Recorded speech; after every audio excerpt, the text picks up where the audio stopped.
आइए आज हम लोग पढ़ेंगे क्लास 10 प्रश्नावली 3.1 के पहले का चौथा सवाल।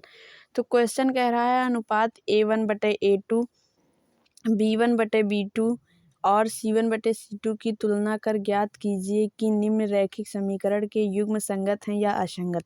तो हम आज देखेंगे। तो यहाँ पर दिया है 5x - 3y प्लस बराबर 11 माइनस 10x + 6y बराबर -22।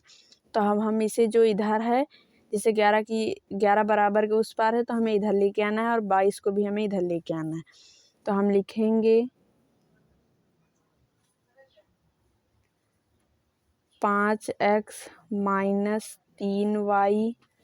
तो ये 11 जो है ये इधर माइनस में है, प्लस में है, तो हम इसे ले आएंगे -11 बराबर 0 और फिर लिखेंगे -10x + 6y। अब ये माइनस में इधर आ जाएगा प्लस में, +22 बराबर 0 हो जाएगा। तो अब हम लिखेंगे समीकरण 1 व 2 की तुलना।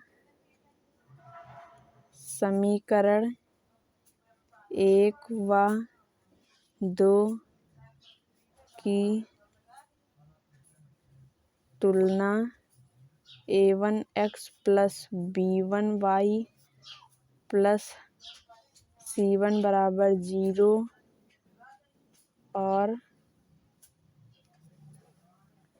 A2x + B2y + C2 बराबर 0 से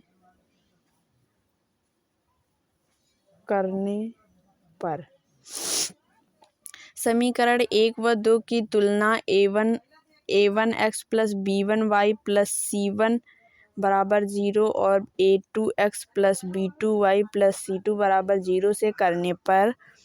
फिर हम लिखेंगे A1 बराबर, यानी कि A1 का मान है 5, तो हम लिखेंगे 5 और B1 का मान है -3, तो हम लिखेंगे -3 और C1 का मान है -11 यहाँ पर, तो हम लिख देंगे -11। अब A2 का मान है -10, तो हम लिखेंगे -10। अब B2 का मान है यहाँ पर 6, तो हम लिख देंगे 6। C2 का मान है यहाँ पर 22, तो हम लिख देंगे 22। अब हम यहाँ पर लिखेंगे A1/A2 बराबर 5/10। तो यहाँ पर माइनस नीचे है तो हम माइनस को ऊपर कर देंगे। 5 एकम 5, 5 दून 10, इस माइनस को ऊपर कर देंगे तो हो जाएगा -1/2।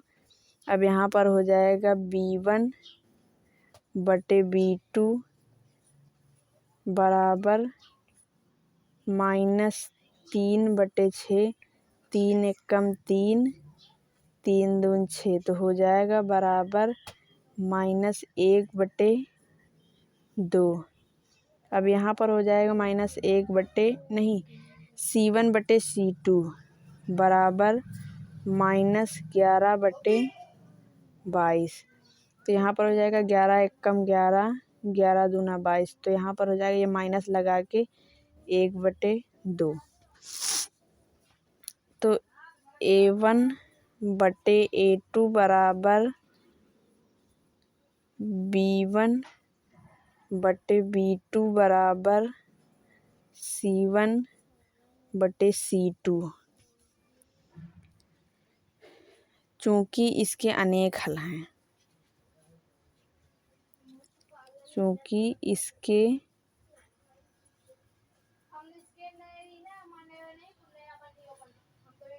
अनेक हल हैं, अतः